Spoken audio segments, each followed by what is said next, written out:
जय हिंद दोस्तों।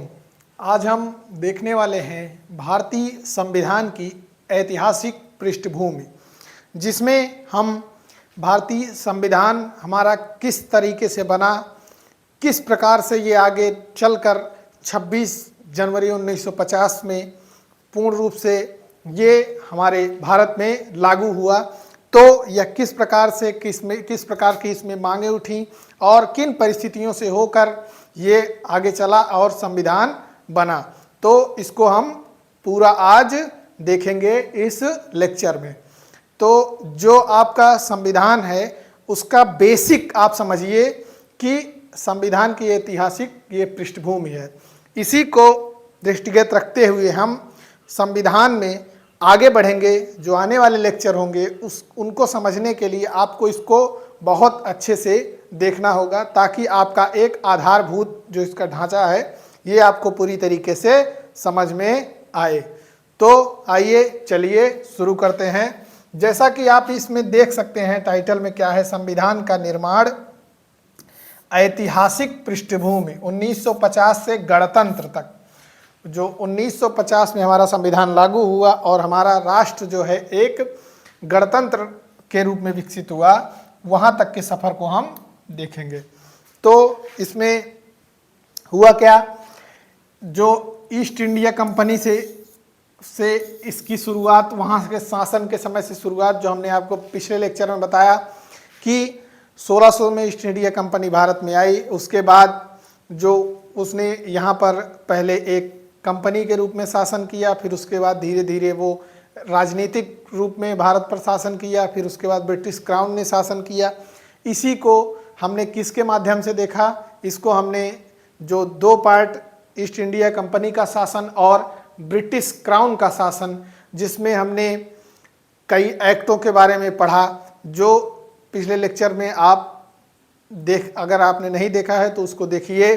उसमें हमने आपको इन सारे एक्ट के बारे में अच्छी तरीके से बताया हुआ है। तो उन्हीं को आगे ले करके, जिसमें हमने बताया ईस्ट इंडिया कंपनी का शासन और ब्रिटिश ताज का शासन, इसमें कैसे ये चीज़ें आगे बढ़ी और उसके बाद तब जा कर के हम आगे संविधान सभा की मांग हुई, कैसे संविधान का निर्माण हुआ, इन सब चीज़ों पर हम पहुंचते हैं।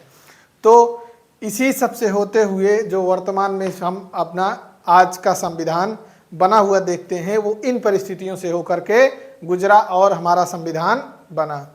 तो जैसे इसमें क्या है, आज का संसदीय प्रणाली में सबसे मेन जो हमारा है, जैसे कानूनों में 1935 का अधिनियम गहराई से प्रेरित है। अभी आप पढ़ेंगे, इसमें हमने आपको पहले भी बताया कि हमारे भारतीय संविधान में जो 1935 का जो अधिनियम है वह एक तरीके से हमारे संविधान का आधार है। ऐसा क्यों? क्योंकि लगभग 60% के आसपास जो हमारा संवैधानिक, जो एक तरीके से कहते हैं बेस जो है हमारा, उसका वो इसी से 1935 बेसिक जो है 1935 के अधिनियम से ही लिया गया है। इसीलिए हम इसको कई इतिहास, मतलब इसको ऐसे कहा गया है कि उधार का शासन के रूप में भी आप देखा गया, जो आगे अभी आपको बताएंगे। तो इसमें हम देखते हैं संविधान सभा की मांग का विकास, किस प्रकार से हमारी संविधान का विकास हुआ और किन मांगों से होते हुए ये हमारा संविधान 26 जनवरी को हमारा 1950 को जो बनकर तैयार हुआ, वो किन मांगों से होते हुए गुजरा और तब जाकर किन संविधान सभा की समितियों से और कैसे कैसे जाकर तैयार हुआ, उसका निर्माण का हम एक कालक्रम देखते हैं कि कैसे हमारी संविधान का निर्माण जाकर पूर्ण हुआ। इसमें एक बात और आप ध्यान रखेंगे, इसको हम और इससे ज़्यादा, मतलब जो आपको इसमें दिया गया है उससे ज़्यादा भी हम डिटेल में आपको बता सकते हैं, लेकिन उसमें समय बहुत लगेगा। लेकिन अभी हमारा क्या है, हमारा टारगेट यह है कि एग्ज़ाम तक जितना भी सिलेबस हमसे हो पाएगा मैक्सिमम कंप्लीट करने का प्रयास करेंगे। उसी के नज़र में आपको जो इम्पोर्टेंट एग्ज़ाम के दृष्टिगत चीज़ें होंगी उस पर ज़्यादा फोकस किया जाएगा। तो इस पे आप ध्यान देंगे, ना कि अब गहराई में घुसते चले जाएंगे, क्योंकि डिटेल में आपको हम जो इस एग्ज़ाम के बाद एक प्रॉपर बैच या ऐसा लेके आएंगे जो इसका एक तरीके से आप कह सकते हैं फाउंडेशन बैच, आधार बैच जो पॉलिटी की होगी, उसमें पॉलिटी का हम बहुत गहन अध्ययन करेंगे। लेकिन इसमें हम देखेंगे जो हमारी एग्ज़ाम से महत्वपूर्ण चीज़ें हैं और जल्दी से जल्दी हम पॉलिटी को भी कंप्लीट करना चाहेंगे, तो इसी को देख करके आप इसको हम ले करके चलेंगे। लेकिन कोई भी चीज़ छोड़ी नहीं जाएगी, बस आप ये समझिए। तो 1934 एम.एन. रॉय संविधान सभा की पहला विचार प्रस्तुत किया गया। ये एग्जाम में आपसे कई बार पूछा गया है कि संविधान सभा की सर्वप्रथम मांग किसके द्वारा की गई। संविधान सभा की सर्वप्रथम मांग 1934 में एम.एन. रॉय के द्वारा की गई। किसके द्वारा? एम.एन. रॉय के द्वारा संविधान सभा की मांग की गई। तो आप इसको बहुत ध्यान से देखेंगे। ये स्लाइड आपके लिए समझ लीजिए बहुत इंपॉर्टेंट है, इसमें से आपको कुछ भी पूछ सकता है, तो आप इसको बहुत ध्यान रखेंगे। सर्वप्रथम संविधान सभा की मांग 1934 में एम.एन. रॉय द्वारा की गई। किसके द्वारा की गई? एम.एन. रॉय द्वारा की गई। उसके बाद हम देखते हैं 1935 में भारतीय राष्ट्रीय कांग्रेस आधिकारिक रूप से सभा की मांग की गई। 1935 में भारतीय राष्ट्रीय Congress, Indian national Congress INC के द्वारा संविधान सभा की जो है वो आधिकारिक मांग की गई। तो इस संविधान एम.एन. रॉय की मांग के बाद जो आधिकारिक मांग, अगर आपसे एग्जाम में ये पूछ लेगा कि आज सर्वप्रथम आधिकारिक मांग संविधान सभा की कब की गई, तो आप 1935 में, ऑप्शन आपका क्या होगा? 1935 में मांग, क्योंकि आधिकारिक मांग 1935 में कांग्रेस के द्वारा, भारतीय राष्ट्रीय कांग्रेस के द्वारा की गई। तो ये हुआ हमारा। उसके बाद आगे हम बढ़ते हैं 1938 में, 1938 में जवाहरलाल नेहरू वयस्क मताधिकार पर आधारित और बाहरी हस्तक्षेप के बिना संविधान निर्माण की मांग की गई। जो हमारे पंडित जवाहरलाल नेहरू जी थे, उनके द्वारा 1938 में पंडित जवाहरलाल नेहरू के द्वारा जो वयस्क मताधिकार, और वयस्क मताधिकार का मतलब है जिसमें हमारे जो वयस्क हैं मत देने वाले, उनका प्रतिनिधित्व हो, ऐसे संविधान की मांग की गई। और उसमें एक इम्पॉर्टेंट ये भी चीज़ है, आप समझिए, बाहरी हस्तक्षेप के बिना। उनका मतलब ये था कि इसमें बाहरी कोई हस्तक्षेप ना हो, बाहरी हस्तक्षेप ना हो, ऐसे संविधान सभा की मांग 1938 में पंडित जवाहरलाल नेहरू जी के द्वारा की गई। उसके बाद हम आगे चलते हैं, देखते हैं 1940 में। 1940 में तो आप समझिए ये मांग चलती गई। उसके बाद एक समझिए आप कि अंग्रेजों पर ये मांगे और दिन प्रतिदिन अंग्रेजों पर दबाव बढ़ता चला गया, और उनको ये भी पता था कि अब हम इस पे देश पे अपना जो है शासन नहीं कर सकते, क्योंकि उनके लिए परिस्थितियां धीरे धीरे खराब होती चली गई। और इसी टाइम पे 1940 के आसपास में, 1939 में जो हमारा उस समय द्वितीय विश्व युद्ध चल रहा था, तो सबसे महत्वपूर्ण एक तरीके से कारण यही था कि जो अगस्त प्रस्ताव आया, उसका सबसे महत्वपूर्ण कारण था कि जो द्वितीय विश्व युद्ध का उस समय होना, उसमें अंग्रेज ये चाहते क्या थे, उन्होंने बिना भारतीयों से पूछे ये कह दिया कि इस जो युद्ध है उसमें भारतीय जो है वो ब्रिटिश सरकार के समर्थन में है इस युद्ध में। जबकि यहाँ के जो नेताओं से और यहाँ से किसी का कोई जवाब नहीं पूछा गया या किसी से कोई राय सलाह नहीं ली गई, और अपने ही तरफ से ये कह दिया गया कि भारतीय हमारे समर्थन में है। तो भारतीयों ने कहा चलिए हम मान लेते हैं कि हम आपके समर्थन में हैं, लेकिन और हम समर्थन में तभी होंगे जब आप हमें स्वतंत्र करेंगे और हमको आप ये करेंगे कि आप हमें संविधान का निर्माण करने और हमें पूर्ण रूप से स्वतंत्र करेंगे, तभी हम आपका सपोर्ट करेंगे। लेकिन इसमें हुआ क्या, जो हुआ ये 1940 का 1940 का अगस्त प्रस्ताव अंग्रेजों द्वारा सैद्धांतिक स्वीकृति, ये देखिए आपके क्या है, द्वितीय विश्व युद्ध के दबाव में, द्वितीय विश्व युद्ध के दबाव में ये कह दिया गया। लेकिन इसमें हुआ क्या, इसमें जो मुस्लिम लीग थी उसकी तो स्वीकृति इसमें थी, जो अगस्त प्रस्ताव था, लेकिन इसको अन्य लोगों के द्वारा इसको माना नहीं गया, क्योंकि एक समझ लीजिए उधारी का एक समझ लीजिए संविधान जैसा था। रीजन ये था कि उन्होंने भारत को ऐसा कहीं नहीं उसमें किया कि हम पूर्ण रूप से स्वतंत्र करेंगे। उसमें जो उस समय के वायसराय थे और उनका दखल अगर रहेगा ही तो फिर हम कैसे स्वतंत्र हुए। तो इसी को देखते हुए हम मतलब आगे चलकर ये 1940 का जो अगस्त प्रस्ताव था वो भी फेल हो गया। फिर दोबारा क्या हुआ, 1942 में आया क्रिप्स मिशन। क्रिप्स मिशन आया 1942 में। 1942 में हमारा क्या आया, क्रिप्स मिशन। क्रिप्स मिशन आया स्टेफर्ड क्रिप्स के अध्यक्षता में आया हमारा क्रिप्स मिशन।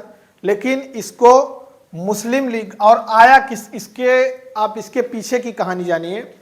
इसके पीछे की कहानी ये थी कि द्वितीय विश्व युद्ध के दौरान जो जापान की सेना थी वो भारत के तट की तरफ बढ़ने लगी। तो एक तरीके से समझिए कि जो हमारी जो उस समय की ब्रिटिश सरकार थी, मतलब वो बहुत दबाव में आ गई, और उसी के प्रभाव को देखते हुए आगे चलकर उनको ये क्रिप्स मिशन लाना पड़ा ताकि उनमें भारतीयों का सहयोग मिल सके।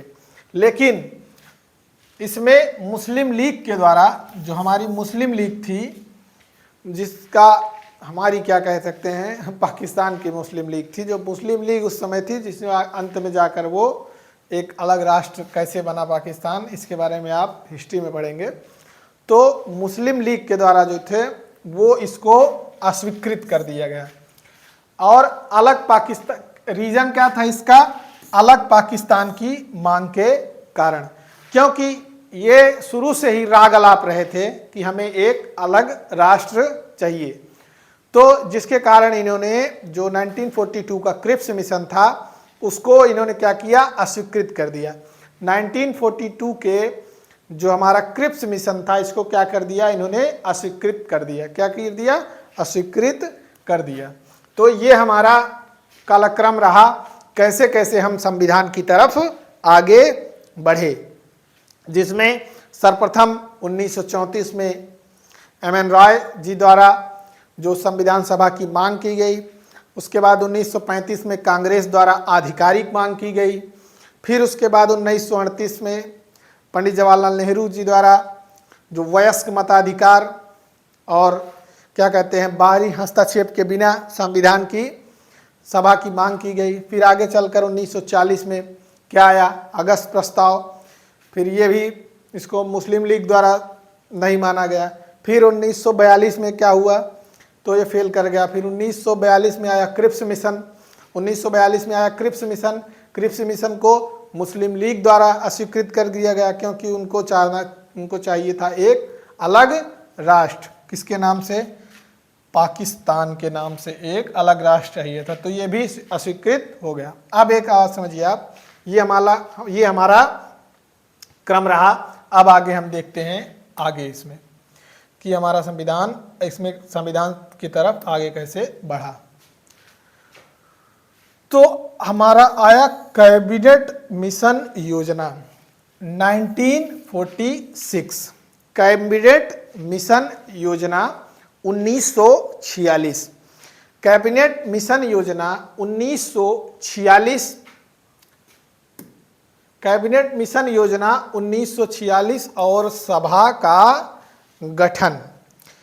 तो अंततः जैसे उसमें उस समय जो क्रिप्स मिशन के बाद। और उस समय ऐसा था कि इनकी मांग अंग्रेजों की ये थी कि हम एक आपको मतलब कुछ चीज़ें ऐसी थी जो भारतीयों को नहीं चाहिए थी। उसमें क्या था कि ये लगातार ऐसा कर रहे थे कि हमको एक मतलब डोमिनियन स्टेट के रूप में इनको दर्जा दे दिया जाए।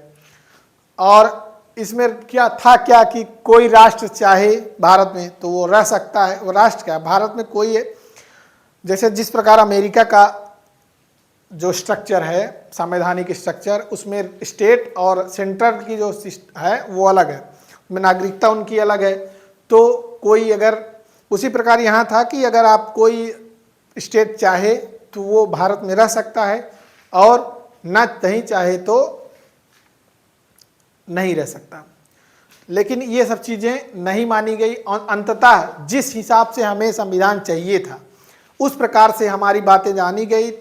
तो 1946 में क्या आया, कैबिनेट मिशन योजना 1946 में, तो सभा का गठन हुआ। क्या हुआ, सभा का गठन हुआ। इसमें महत्वपूर्ण क्या था, एग्जाम में आपसे कई बार, पहले इसके बारे में देखते हैं, पहले इसके बारे में इसमें देखते हैं महत्वपूर्ण तथ्य। एग्जाम में कई बार आपसे पूछा गया है कि महात्मा गांधी इस संविधान सभा के सदस्य नहीं थे। जैसे आपसे एग्जाम में पूछ सकता है कि कैबिनेट मिशन योजना में या संविधान सभा में जो हमारे महात्मा गांधी जी थे वो सदस्य थे या नहीं थे। तो सिंपल सी बात आप समझिए, महात्मा गांधी जी संविधान सभा के सदस्य नहीं थे। महात्मा गांधी संविधान सभा के सदस्य नहीं थे। अब ये समझिए, जो संविधान सभा का गठन हुआ उस समय जो हमारी इलेक्शन हुए उसमें टोटल सीटें कितनी थी, कुल सीटें जो थी वो 389 थी। टोटल कितनी सीटें थी, 389।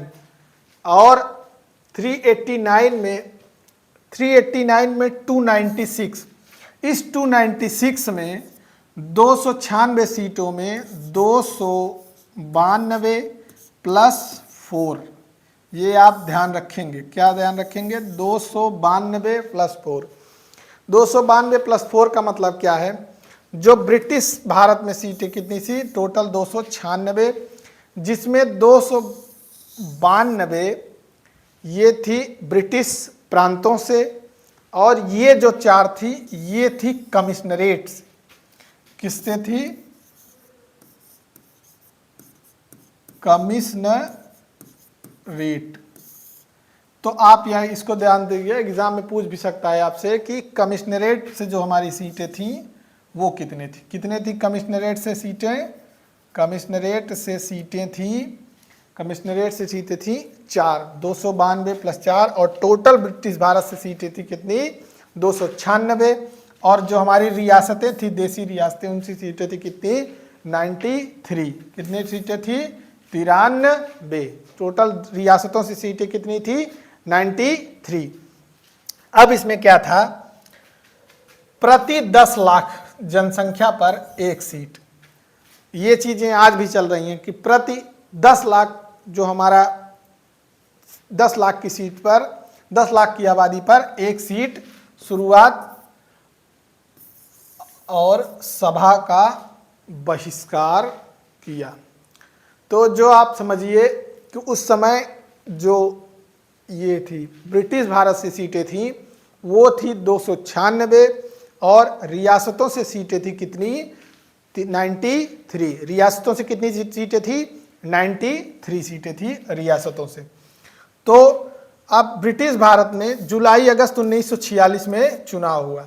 चुनाव कब हुआ, जुलाई अगस्त 1946 से। कब, जुलाई अगस्त 1946 में चुनाव हुआ, जिसमें कांग्रेस ने 208 सीटें जीती। कितनी जीती कांग्रेस ने, 208 सीटें कांग्रेस ने जीती। 73 मुस्लिम लीग ने जीती और 15 अन्य ने जीती।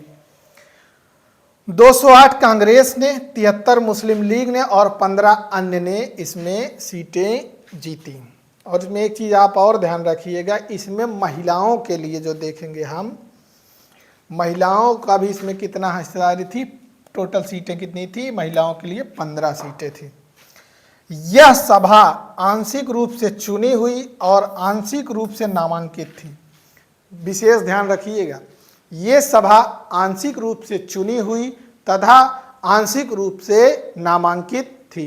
ये सभा आंशिक रूप से चुनी हुई तथा आंशिक रूप से नामांकित थी, जिसमें सभी वर्गों हिंदू, मुस्लिम, सिख, पारसी, महिलाओं का प्रतिनिधित्व था। इसमें महिलाओं का प्रतिनिधित्व कितना था? महिलाओं का प्रतिनिधित्व था 15। कितना? 15। महिलाओं का प्रतिनिधित्व कितना था? 15 महिलाओं का प्रतिनिधित्व था।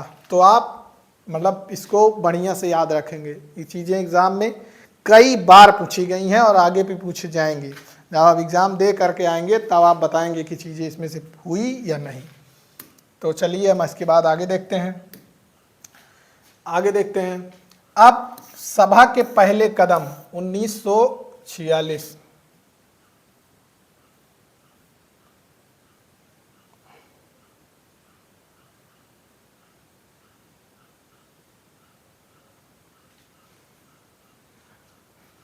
एक मिनट,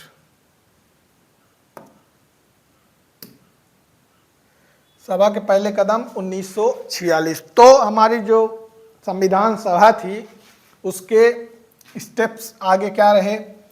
पहले कदम में 9 दिसंबर 1946। कई बार एग्जाम में कई एग्जाम में आप देखेंगे PYQ में क्वेश्चन पूछा गया है। जो संविधान सभा की पहली बैठक कब की गई? पहली बैठक 9 दिसंबर 1946 को। कब की गई? 9 दिसंबर 1946 को। कब? 9 दिसंबर 1946 को। मुस्लिम लीग का बहिष्कार। मुस्लिम लीग ने क्या किया? इसका बहिष्कार किया। मुस्लिम लीग ने इसका बहिष्कार किया। केवल 211 सदस्य उपस्थित हुए। तो ये बढ़िया से याद रखिएगा, कितने सदस्य उपस्थित हुए? टोटल 211। मुस्लिम लीग ने इसका बहिष्कार किया। टोटल 211 सदस्य उपस्थित हुए। 211 सदस्य उपस्थित हुए। डॉक्टर सच्चिदानंद सिन्हा फ्रांसीसी प्रथा के अनुसार सबसे वरिष्ठ होने के कारण अस्थायी अध्यक्ष बने। तो आप इसमें याद क्या रखेंगे? जो हमारी संविधान सभा की पहली बैठक हुई वो 9 दिसंबर 1946 को हुई।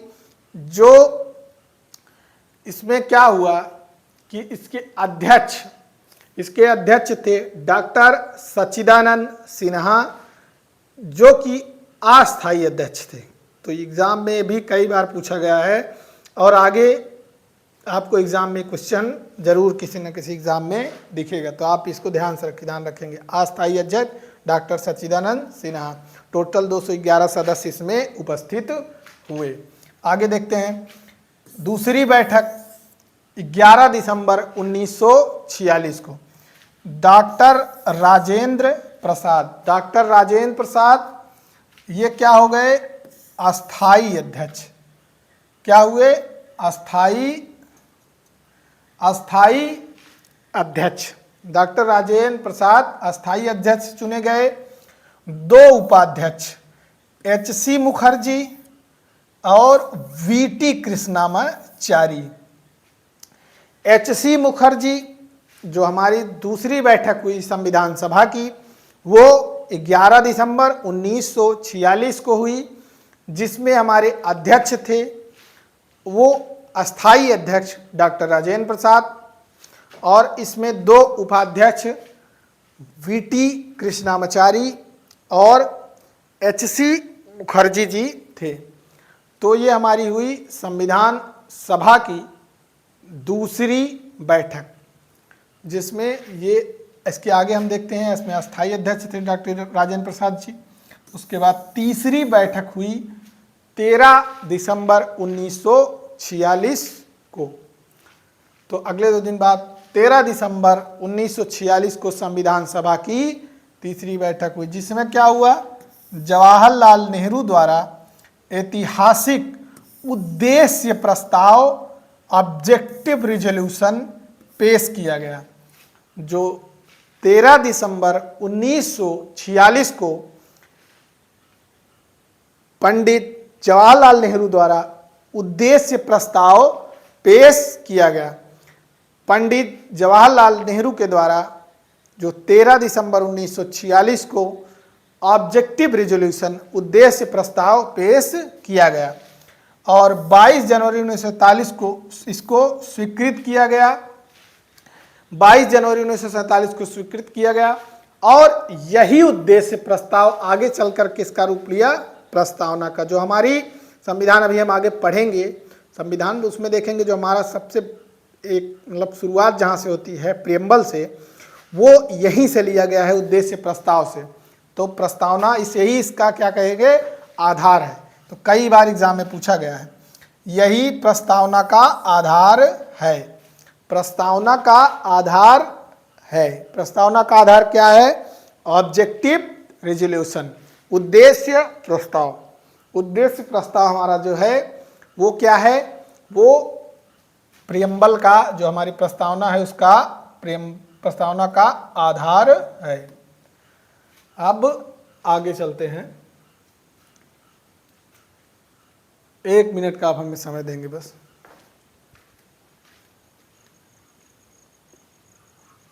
राहुल यार पानी देखा का तुम मिले सीधा ही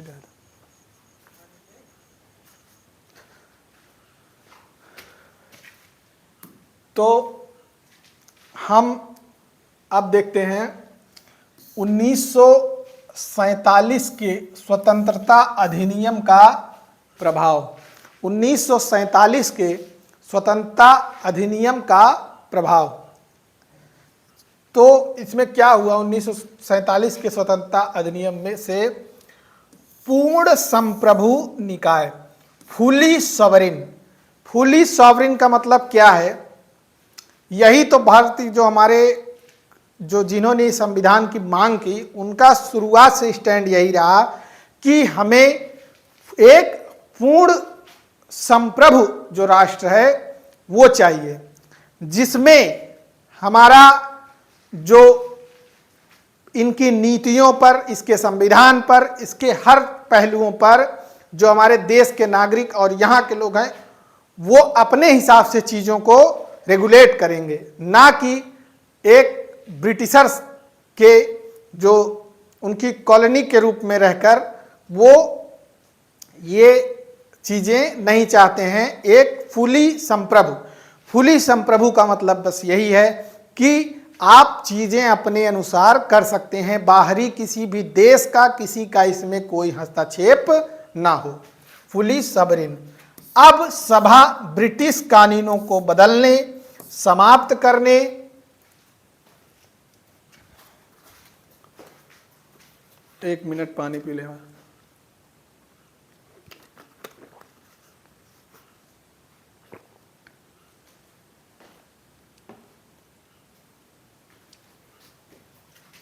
अब सभा ब्रिटिश कानूनों को बदलने, समाप्त करने, नए कानून बनाने के लिए पूरी तरह स्वतंत्र थी। जैसा कि मैंने आपको बताया, यही हमारे जो देश के नेता थे जिन्होंने संविधान के रूप में अपनी पूरी जिंदगी लगा दी और भारत को एक संप्रभु राष्ट्र की कल्पना करने में। तो बस इसीलिए, क्योंकि वो ये नहीं चाहते थे कि इसमें कोई बाहरी हस्तक्षेप हो। तो आप यही समझिए कि ब्रिटिश कानूनों को बदलने और समाप्त करने या नए कानून बनाने के लिए पूरी तरह से स्वतंत्र हो। यही पूरी तरह से जो स्वतंत्र शब्द है, यही है हमारा फुली सॉवरिन राष्ट्र, पूर्ण संप्रभु राष्ट्र। तो ये हुआ। उसके बाद मुस्लिम लीग की वापसी। मुस्लिम लीग की वापसी हुई, जो उन्होंने भी लगातार अपनी मांग यही रखी कि हमें एक अलग राष्ट्र चाहिए। तो भारत पाकिस्तान विभाजन के कारण सभा की सदस्य संख्या 389 जो हमारी थी, जो चुनाव के समय हमारी सभा की संख्या थी, वो कितनी थी? 389 जिसमें 201 सीटें कांग्रेस ने जीती थी उस समय, 73 सीटें मुस्लिम लीग ने जीती थी, 15 अन्य ने जीती थी। तो जब मुस्लिम लीग अलग हो गई और अलग पाकिस्तान का विभाजन हुआ तो ये सब 389 से ये सीटें घटकर कितनी हो गई, 299। कितनी हो गई है, 299 सीटें रह गई। 389 से 299 सीटें रह गई। अब क्या हुआ, इस अधिनियम से सभा को एक साथ दोहरी भूमिका प्रदान की गई। इस अधिनियम के साथ सभा को एक दोहरी भूमिका प्रदान की गई। अब चलिए आगे अब देखते हैं इसमें क्या है। संविधान सभा की दोहरी भूमिका 26 नवंबर 1949, जो संविधान अभी देखा हमने दोहरी भूमिका, उसमें क्या थी, भूमिका पहली थी संविधान और भूमिका दूसरी थी इसमें विधायिका, यानी संविधान सभा और दूसरी थी संसद। इसमें कार्य क्या थे इसके, जो संविधान सभा के, स्वतंत्र भारत के लिए संविधान का निर्माण करना। संविधान सभा की जो हमारे क्या था उसका उद्देश्य, भारत के लिए एक संविधान बनाना, जिसके अध्यक्षता किसने की थी, डॉक्टर राजेंद्र प्रसाद। जिसकी अध्यक्षता किसने की थी, जो की थी हमारे डॉक्टर राजेंद्र प्रसाद, डॉक्टर हमारे राजेंद्र प्रसाद जी। उसके बाद देखते हैं संसद, देश के लिए आम कानून बनाना, स्वतंत्र एक भूमिका ये थी और दूसरी थी देश के लिए आम कानून बनाना, भारत की पहली संसद, स्वतंत्र भारत की पहली संसद। अध्यक्षता इसमें किसने की थी, जीवी मावलंकर, जो बाद में लोकसभा के पहले स्पीकर बने। अध्यक्षता इसमें किसने की थी, जीवी मावलंकर ने, और जीवी मावलंकर ने ये आगे चलकर लोकसभा के पहले स्पीकर बने। अब इसमें और फैक्ट क्या है, जब संविधान सभा संविधान बनाने के लिए मिलती, राजेंद्र प्रसाद अध्यक्षता करते, और जब कानून बनाने के लिए मिलती तो मावलंकर इसकी अध्यक्षता करते।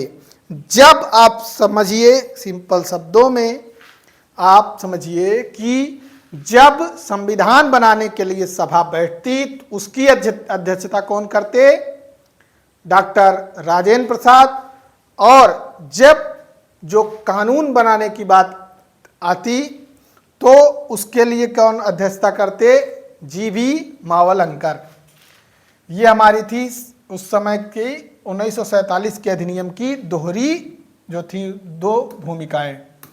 अब आगे हम चलते हैं, एक मिनट।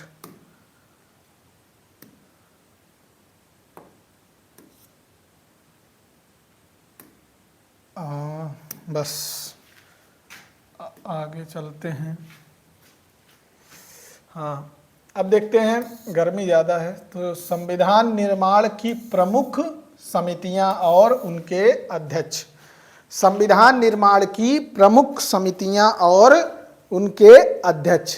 संविधान निर्माण की प्रमुख समितियां और उनके अध्यक्ष। संविधान निर्माण की प्रमुख समितियां और उनके अध्यक्ष। डॉक्टर राजेंद्र प्रसाद, आप एग्जाम में कई बार पूछा गया है और इसको आप बहुत ध्यान से पढ़ेंगे। डॉक्टर राजेंद्र प्रसाद जो थे वो कौन थे, संचालन समिति, जो हमारी थी संचालन समिति, स्टीयरिंग कमेटी के अध्यक्ष थे। और किसके थे, प्रक्रिया नियम समिति। जो हमारी संचालन समिति और प्रक्रिया नियम समिति थी उसके अध्यक्ष कौन थे, डॉक्टर राजेंद्र प्रसाद। उसके बाद हम आगे आते हैं, जवाहरलाल नेहरू संघ शक्ति समिति, संघीय संविधान समिति, राज्य समिति। संघ शक्ति समिति, संघीय संविधान समिति और राज्य समिति के अध्यक्ष कौन थे? जवाहरलाल नेहरू। जवाहरलाल नेहरू इसके अध्यक्ष थे।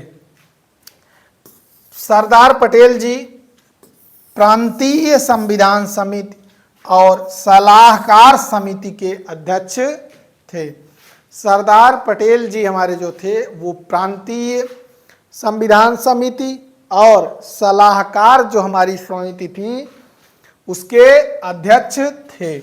अब हम आते हैं doctor B.R. Ambedkar. Doctor Bhimrao Ambedkar ji जो हमारे प्रारूप समिति ड्राफ्टिंग कमेटी थी, उस सबसे महत्वपूर्ण जो हमारा इसका संविधान का आधार है उसमें सबसे महत्वपूर्ण थी ड्राफ्टिंग कमेटी, प्रारूप समिति। उसके अध्यक्ष कौन थे? डॉक्टर भीमराव अंबेडकर जी थे इसके अध्यक्ष। अब हम आगे देखते हैं, यही ड्राफ्टिंग कमेटी को हम पढ़ते हैं। प्रारूप समिति ड्राफ्टिंग कमेटी गठन 29 अगस्त 1947 को। 29 अगस्त 1947 को संविधान का मुख्य ड्राफ्ट तैयार करने की जिम्मेदारी, जो हमारा भारतीय संविधान है उसको तैयार करने की जो मुख्य जिम्मेदारी थी वो ड्राफ्टिंग कमेटी पर थी। जिसके कौन इसके अध्यक्ष थे? डॉक्टर भीमराव अंबेडकर जी। और इसमें अन्य कौन सदस्य थे इसके बारे में हम देखते हैं। डॉक्टर भीमराव अंबेडकर इसके क्या थे? अध्यक्ष। अध्यक्ष कौन थे इसके? डॉक्टर भीमराव अंबेडकर जी।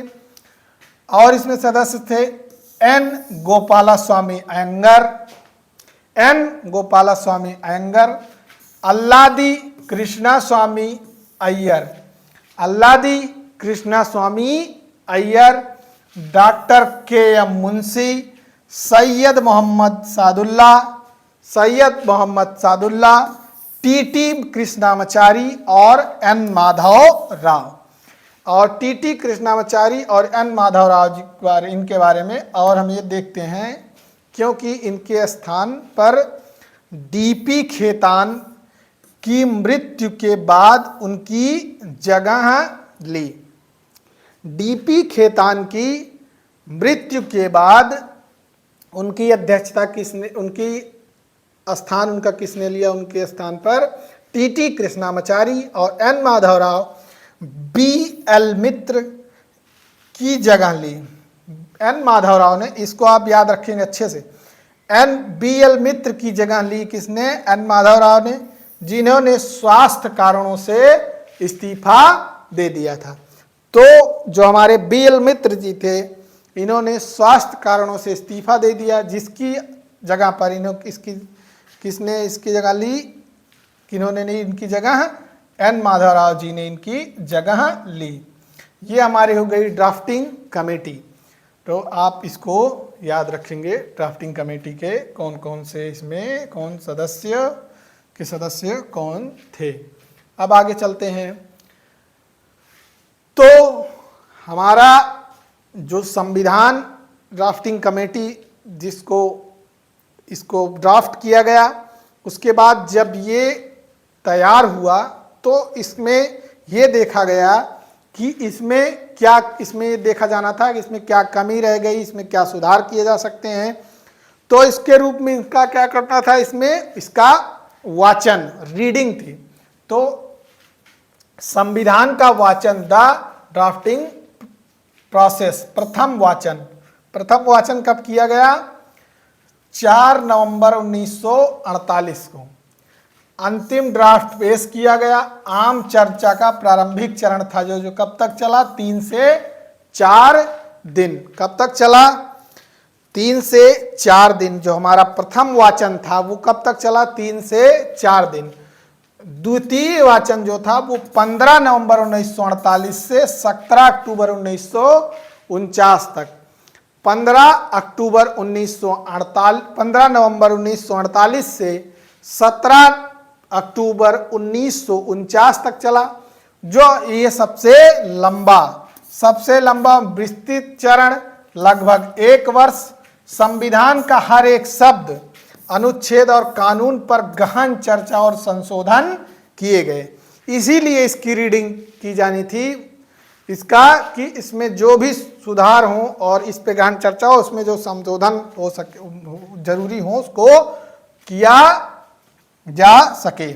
उसकी हमारा द्वितीय वाचन था, जो सबसे लंबे समय तक, लगभग 1 वर्ष तक, 15 नवंबर 1948 से 17 अक्टूबर 1949 तक चला। तृतीय वाचन में ये था 14 नवंबर 1949 से शुरू हुआ। 14 नवंबर 1949 से शुरू हुआ। अंतिम और औपचारिकता 26 नवंबर 1949 को द कॉन्स्टिट्यूशन इज सेलेक्टेड प्रस्ताव पारित किया गया। जो हमारा तीसरा वाचन था, थर्ड रीडिंग थी, 14 नवंबर 1949 को तृतीय वाचन शुरू हुआ। उसमें द कॉन्स्टिट्यूशन इज सेलेक्टेड प्रस्तुत किया गया, जो पारित किया गया। तो ये हमारा था अंतिम तृतीय वाचन था। जो हमारा जो हमारा ये तृतीय वाचन था, तो उसमें क्या हुआ, द कॉन्स्टिट्यूशन इज सेलेक्टेड प्रस्ताव पारित हुआ। अब आगे देखते हैं महत्वपूर्ण स्वीकृति की समय रेखा। अब इसमें हम देखते हैं, जो संविधान हो तो हमारा तैयार हो जाता, उसमें मुख्य चीजें क्या थीं और उसमें स्वीकृतियां कौन कौन से मिली। स्वीकृति में सबसे इंपॉर्टेंट 22 जुलाई 1947, चूंकि देश हमारा आज़ाद हुआ, कब आज़ाद हुआ था, वो 15 अगस्त 1947 को। तो उससे पहले हमें अपना 22 जुलाई 1947 को राष्ट्रीय ध्वज, हमारा जो है राष्ट्रीय ध्वज है, जो हमारी शान तिरंगा है, तो इसमें वो कलर चेंज में दिख रहा है, क्योंकि पीपीटी का कलर चेंज है। तो आप समझिए, राष्ट्रीय ध्वज आज़ादी के 15 अगस्त से ठीक पहले अपनाया गया। जैसा कि हमने आपसे बताया, हमारी आन बान और शान, हमारा राष्ट्र ध्वज है जो तिरंगा, उसको अपनाया गया। 22 जुलाई जो हमारा तिरंगा है, उसको अपनाया गया 22 जुलाई 1947 को, जो हमारे लाल किले की प्राचीर पर हमारी एक सॉवरिन और संप्रभु और एक बेहतर राष्ट्र की संकल्पना के साथ हमें प्रेरणा निरंतर दे रहा है। तो इस राष्ट्रीय ध्वज को 22 जुलाई 1947 को इसको क्या किया गया, इसको अपनाया गया। 22 जुलाई 1947 को ठीक पहले इसको अपनाया गया। उसके आगे देखते हैं मई 49 को राष्ट्रमंडल कॉमनवेल्थ में भारत की सदस्यता का सत्यापन किया गया। तो जो हमारी मई 1949 को राष्ट्रमंडल में भारत की सदस्यता का सत्यापन किया गया। राष्ट्रमंडल आप समझिए वो देश हैं जिन पर कभी ना कभी अंग्रेजों का आधिपत्य रहा है। उनमें जो देश हैं, उनके समूह को एक क्या बनाया गया है, उनके समूह को राष्ट्रमंडल देश के रूप में हम जानते हैं। तो इसमें आपने कभी सुना होगा राष्ट्रमंडल खेलों के बारे में, उसी में ये सब आप एक तरीके से समझ सकते हैं कि उसी में ये देश शामिल होते हैं। तो उसी जो हमारी राष्ट्रमंडल की सदस्यता थी वो कब मिली हमें, मई 1949 में। 24 जनवरी 1950 को अंतिम बैठक, राष्ट्रीय गान अपनाया गया, राष्ट्रीय गीत अपनाया गया। डॉक्टर राजेंद्र प्रसाद स्वतंत्र भारत के पहले राष्ट्रपति चुने गए। जो 24 जनवरी 1950 को, चूँकि 26 जनवरी 1950 को हमारा देश गणतंत्र हुआ, हमने अपना संविधान अपनाया और एक लोकतांत्रिक देश के रूप में हम स्थापित हुए। तो हमारा जो उसकी अंतिम बैठक बाद राष्ट्रीय गान अपनाया गया, राष्ट्रीय गीत अपनाया गया। डॉक्टर राजेंद्र प्रसाद जी हमारे जो थे वो पहले राष्ट्रपति बने और इसके बाद संविधान जो हमारी सभा थी अंतरिम संसद में बदल गई। जो हमारी संविधान सभा थी वही संविधान हमारी संविधान सभा अंतरिम जो हमारी अंतरिम संसद के रूप में हमारी संविधान सभा थी वो अंतरिम संसद के रूप में संविधान सभा अंतरिम संसद के रूप में बदल गई। अब आगे देखते हैं हम अंगीकार इन अटैचमेंट बनाम लागू होना कॉमन्समेंट। आप एक समझिए अंगीकार किया जाना और लागू होना दो अलग अलग चीजें हैं। जैसे कि आप एग्जाम में कई बार आपसे एग्जाम में पूछा गया होगा, आपसे क्वेश्चन ये पूछा जाता है, एग्जाम में पूछा गया है कि हमारा संविधान अंगीकृत जो कब किया गया, अंगीकृत और आत्मार्पित कब किया गया, वो 26 नवंबर 1949 को। और लागू कब हुआ? लागू हुआ हमारा 26 जनवरी 1950 को। तो हमने उसको अपना तो लिया 26 जो बनकर हमारा 26 नवंबर 1949 को। उस समय जो हमारा संविधान था उसके कुछ महत्वपूर्ण चीज़ों को हमने उसी समय अडॉप्ट कर लिया और पूर्ण रूप से हमने इसको आगे चलकर लागू किया। तो यही आप बेसिक इसमें अंतर है अंगीकार करना और लागू होने में। तो अंगीकार कब किया गया? 26 नवंबर 1949 को। जो हमारा संविधान था वो 26 नवंबर 1949 को अंगीकार किया गया। एक मिनट पानी पी लेते हैं।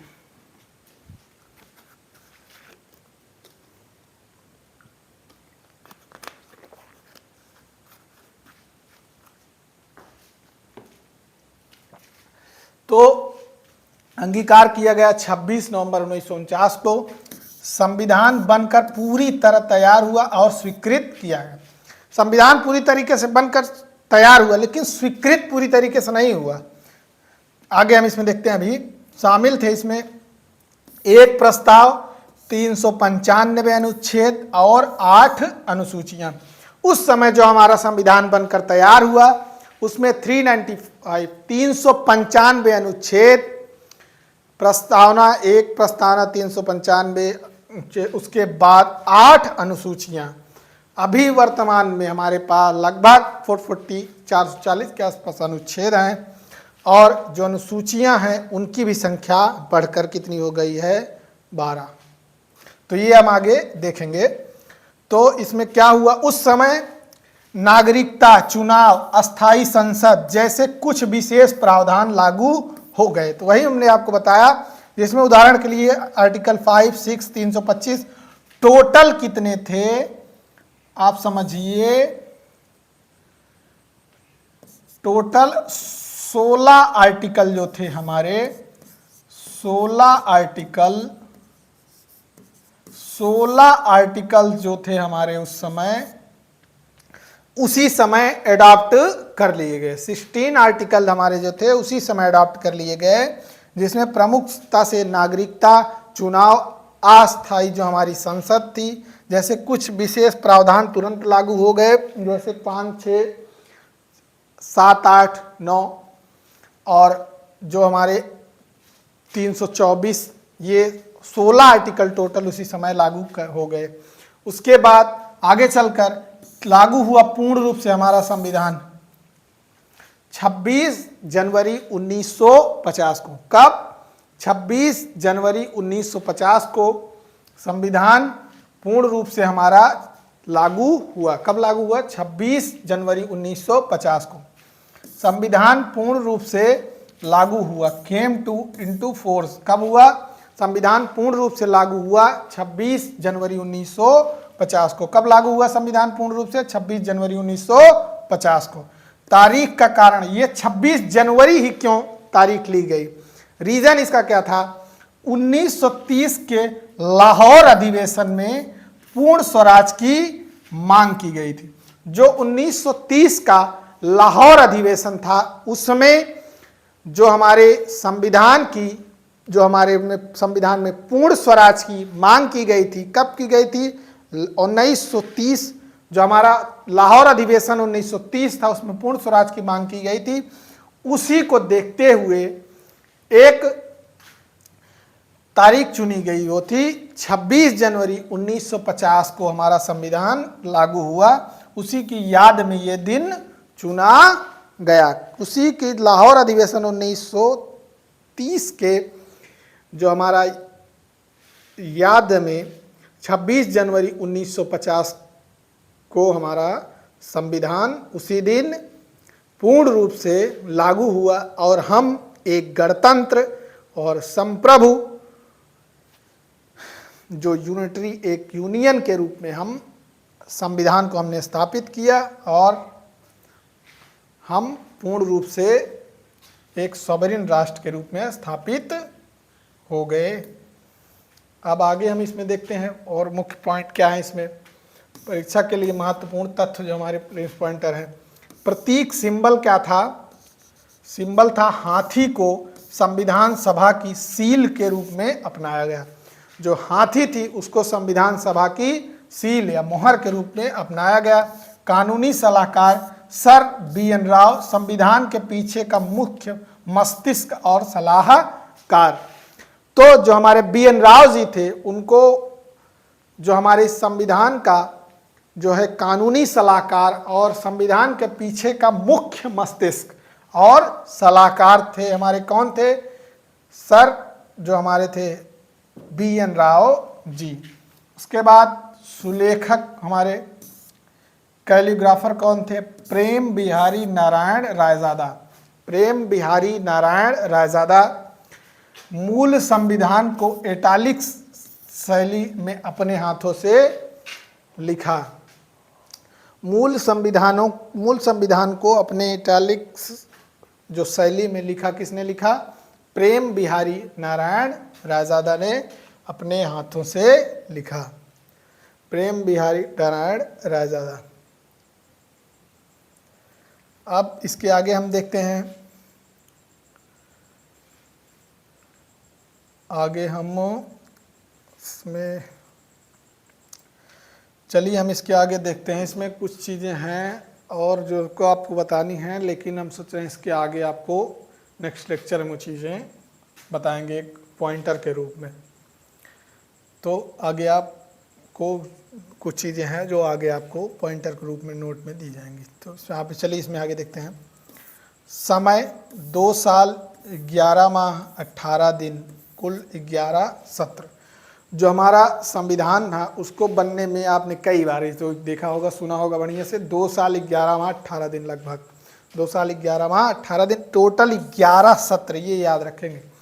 टोटल 11 सत्र। टोटल कितने सत्र? 11 सत्र। 1 मिनट पानी पी लेते हैं।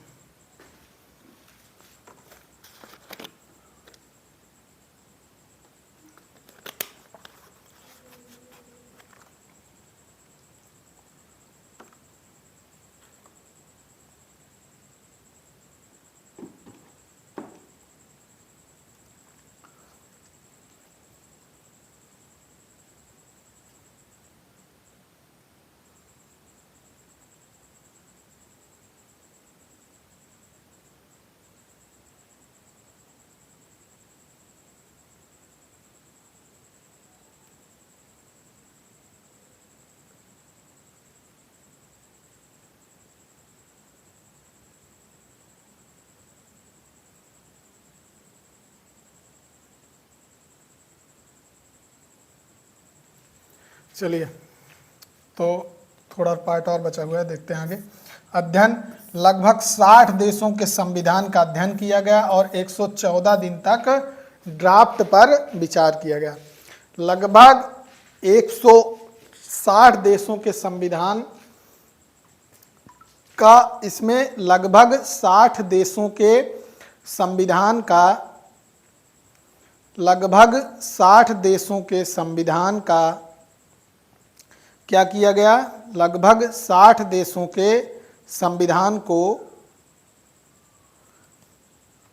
पढ़ करके लगभग 60 देशों के संविधान को पढ़ करके इसको संविधान का अध्ययन किया गया और 114 दिन तक जो है इस पर ड्राफ्ट पर विचार किया गया। तभी कुछ लोग इसको क्या कहते हैं, इसी 60 देशों के अध्ययन के कारण कुछ लोग इसे उधारी का संविधान भी कहते हैं। कि क्या कहते हैं इसको, उधारी का संविधान भी कहते हैं।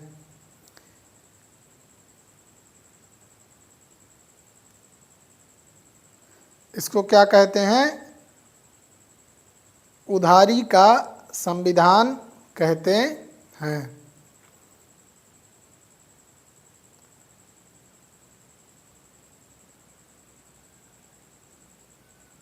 उधारी का संविधान भी कहते हैं। इसको क्या कहते हैं, उधारी का संविधान भी कहते हैं।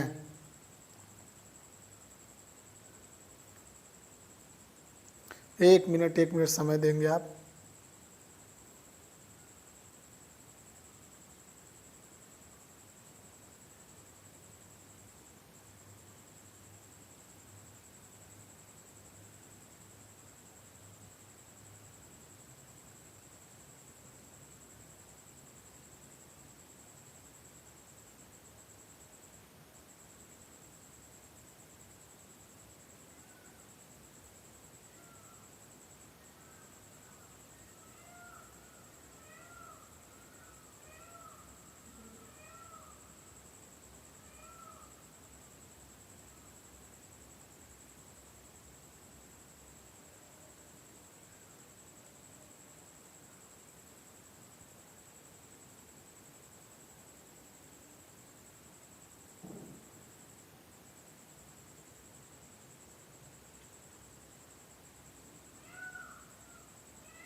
तो चलिए आप समझिए, इसमें थोड़ी टाइम के लिए हम थोड़ा प्रॉब्लम थी इसके लिए।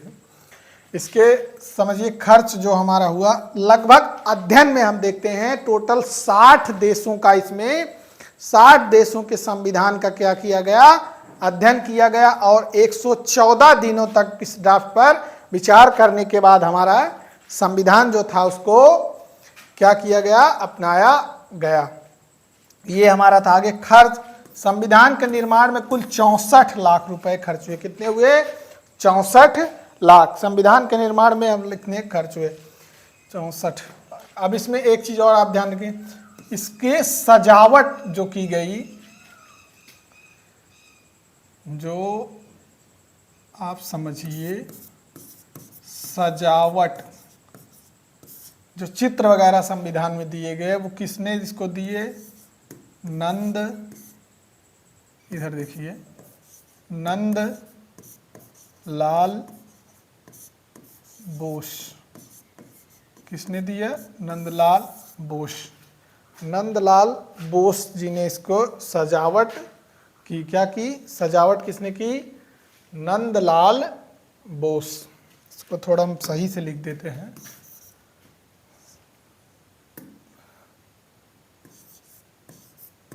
सजावट, सजावट, सजावट जो की थी वो किसने की थी, सजावट जो की थी वो किसने की थी, नंदलाल बोस। सजावट जो की थी वो किसने की थी, सजावट की थी नंदलाल बोस ने की थी सजावट। ये हमारा हो गया महत्वपूर्ण तथ्य कुछ जो है जो एग्जाम में पूछे जाते हैं। अब आगे देखते हैं निष्कर्ष क्या हुआ इसका। समझिए कि हमारा इन सब यही चीज़ें दोबारा दोहराई गई हैं। तो समझिए आप कि इसी तरीके से हमारा पूरा संविधान किन देशों से लिया गया, कितने रुपए खर्च हुए और इन सब चीज़ों को मिलाकर हमारा सब तथ्यों को देखते हुए अब इसमें यही चीज़ें फिर से दोहराई गई हैं कि इतने क्या हुआ, तो हमारा संविधान तैयार हुआ, जिसमें सबसे पहले क्या है, प्रियम्बल। अब इसका अगला टॉपिक होगा, तो हम अगले टॉपिक में, जैसे इसमें दिखाया गया है कैबिनेट मिशन के शुरू हुआ और यह सफर 26 जनवरी 1950 को भारत को एक पूर्ण लोकतांत्रिक गणराज्य बनाने में संपन्न हुआ। जो 1952 के आम चुनाव जो है, आम चुनावों तक निकाय ने अंतरिम संसद के रूप में अपना मार्गदर्शन दिया। तो ये सब छोड़िए, इसमें अब कुछ नहीं है। तो आप समझिए, ये हमारा था भारतीय संविधान की जो नींव थी। भारतीय संविधान हमारा कैसे बना, किन और कैसे इस पे चर्चा हुई, किस प्रकार से कितने इसमें भाग हैं, किसने इसको बनाया, कैसे किन समितियों से, और कैसे आकर ये किसने लिखा, ये कैसे चीज़ें तैयार हुई, सारे फैक्ट जो हैं इसमें आपको दिए गए। तो आप इसको बढ़िया से पढ़ेंगे और अगला जो हमारा टॉपिक होगा, जो आगे हम पढ़ेंगे, उसमें अब हम पढ़ेंगे जो मूल हमारा भारतीय संविधान है उसके बारे में, जिसमें हमारा टॉपिक होगा, क्या होगा वो, प्रियम्बल। क्या होगा हमारा अगला टॉपिक, प्रियम्बल। तो चलिए, धन्यवाद, आगे मिलते हैं अगले टॉपिक में।